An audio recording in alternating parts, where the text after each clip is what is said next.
status tuntutan kedaulatan Sabah sering dan menjadi topik hangat di media-media tempatan dan antarabangsa. Akan tetapi, adakah tuntutan kerajaan Filipina ini sah di sisi undang-undang antarabangsa? Sabah, salah satu negeri di dalam Malaysia, terletak di Kepulauan Borneo, iaitu kepulauan terbesar di Asia. Kepulauan Borneo ini adalah satu-satunya pulau yang dibahagikan sepadan-sepadannya kepada 3 buah negara, iaitu Brunei, Malaysia dan Indonesia.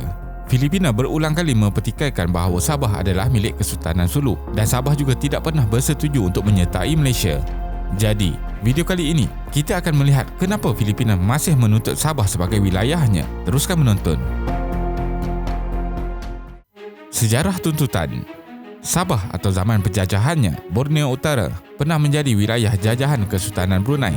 Pada tahun 1658, Sultan Brunei menyerahkan Sabah kepada Sultan Sulu atas jasa kerajaan tersebut membendung perang saudara yang meletus di Brunei pada ketika itu. Sewaktu zaman kemuncaknya, pada akhir kurun ke-17 hingga ke-18, pengaruh Kesultanan Sulu tersebar luas meliputi wilayah moden Sabah dan selatan Filipina.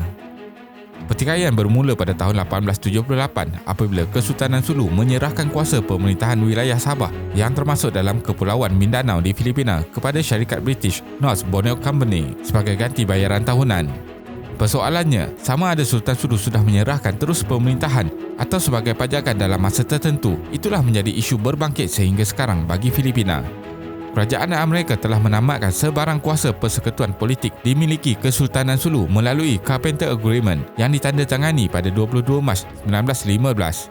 Menurut penyelidik Lucio Blanco dari Pertubuhan Asia Pasifik Pathway to Progress Foundation, pewaris Kesultanan Sulu dan Republik Filipina langsung tidak pernah campur tangan semasa syarikat British North Borneo Company menyerahkan Sabah kepada pemerintahan kerajaan British pada tahun 1946. Kemudiannya, kerajaan British menyerahkan kawasan utara Borneo ini kepada Persekutuan Malaysia pada tahun 1963. Kerajaan Malaysia juga menekankan bahawa tiada sebarang paksaan terhadap kawasan tersebut dan penduduk Sabah sendiri mahu menjadi sebahagian daripada Malaysia. Namun, semua perkara ini sering dipertikaikan oleh Filipina. Walaupun Filipina seakan sering membangkitkan isu Kesultanan Sulu, Filipina sendiri tidak mengiktiraf keturunan Kesultanan Sulu yang tinggal di Filipina sejak 3 dekad yang lepas. Filipina mula mahu mengambil semula Sabah pada tahun 1963, namun pada tahun 1973 bersetuju untuk menghentikan tuntutan ini. Undang-undang antarabangsa. Terdapat pelbagai cara untuk menguasai sesebuah wilayah di bawah undang-undang antarabangsa, iaitu penaklukan, pemberian dan penyerahan. Penaklukan yang sering dibuat pada zaman dahulu sudah tidak dibenarkan oleh undang-undang antarabangsa apabila Piagam UN dikuatkuasakan pada tahun 1945. Sesebuah negara boleh mendapatkan hak kedaulatan sesebuah kawasan lain jika kedaulatan wilayah tersebut dipindahkan atau diserahkan oleh pemiliknya kepada negara yang lain.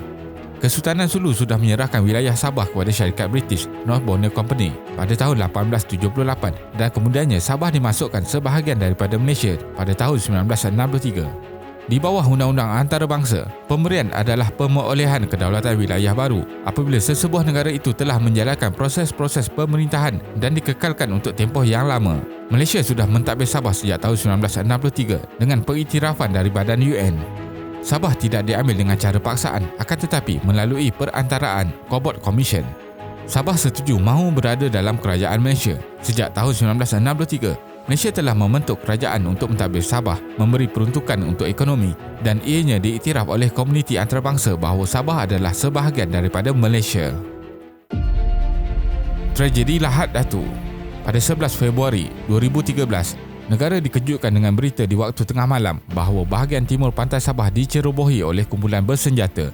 Kumpulan seramai lebih daripada 100 orang dipercayai adalah pengikut kepada Jamalul Kiram III yang mengaku dari keturunan Sulu.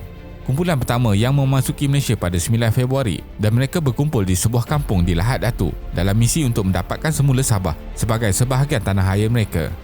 Pada 14 Februari, Perdana Menteri Datuk Seri Najib Razak memberitahu kerajaan Malaysia akan berunding secara aman dan menghalau mereka keluar. Namun, pertempuran pertama telah tercetus pada 1 Mac apabila berlaku situasi membalas tembakan antara pasukan keselamatan Malaysia dan penganas Filipina apabila kumpulan dari Filipina ini mula merempuh sekatan polis di Kampung Tandur. Peristiwa ini menyebabkan 2 komando polis Malaysia dan 12 pengikut Kiram terkorban. Kemudiannya pada 3 Mac, sekumpulan militan Filipina menyerang hendap pihak polis di sebuah kampung di Semporna. 6 polis Malaysia dan 7 penjeroboh terkorban. Pada 5 Mac, 3 pesawat Hawk F-18 diarahkan untuk menyerang pengganas Filipina dan menghalau mereka keluar. 13 pengganas mati. Operasi ini dinamakan sebagai Ops Daulat, menyaksikan tentera Malaysia memburu dan menghalau pengganas dari rumah ke rumah.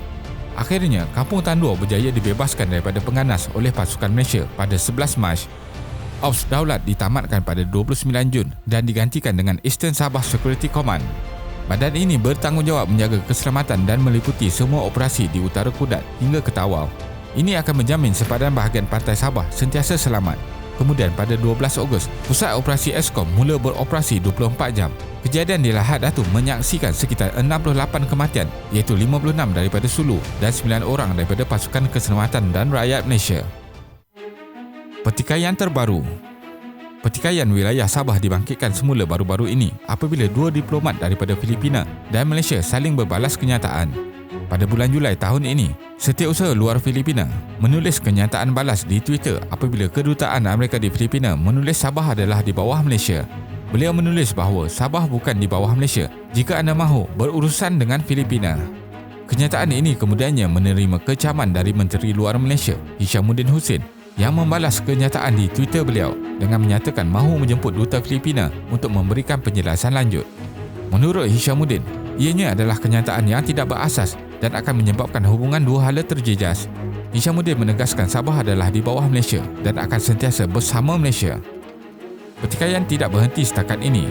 Kemudian, Loksin membalas semula di dalam Twitternya dan menyatakan beliau juga akan memanggil duta Malaysia di Filipina. Loksin juga memberitahu pihak media bahawa beliau akan menghidupkan semula satu jabatan di bawah kerajaan Filipina yang ditugaskan untuk mengendalikan isu berkaitan Sabah. Cadangan juga dibuat Komuniti Kongres Filipina untuk memasukkan Sabah di dalam peta Filipina dan mencetaknya di pasport Filipina. Selain dari tuntutan berasaskan sejarah Sulu, geopolitik juga memainkan peranan menyebabkan Filipina semakin resah. Pada tahun lepas, Malaysia memohon pihak UN untuk meluaskan keluasan perairan di Sabah yang ditetapkan sebelum ini hanya 200 batu nautika. Negara-negara di kawasan ini seperti Malaysia, Filipina, Indonesia, Vietnam, Taiwan dan China juga mempunyai sempadan maritim yang bertindih. Isu berbangkit ini menjadi hangat apabila Beijing mula mahu menguasai perairan Laut Cina Selatan yang mengelilingi negara-negara tersebut. Kesimpulannya, mengikut sejarah zaman dahulu, Sabah memang berada di bawah Kesultanan Sulu. Namun, senario politik di Sabah dan Filipina telah berubah sejak dari penjajahan Sepanyol, British dan Amerika Syarikat di kawasan benua ini. Sabah sekarang ditadbir oleh kerajaan Malaysia dan sedang berusaha untuk terus membangun. Tidak kira apa tuntutan orang luar terhadap Sabah, komuniti dan badan antarabangsa sudah mengiktiraf Sabah sebagai sebahagian daripada Malaysia dan akan kekal seperti ini. Terima kasih kerana menonton dan jangan lupa subscribe. Jumpa lagi.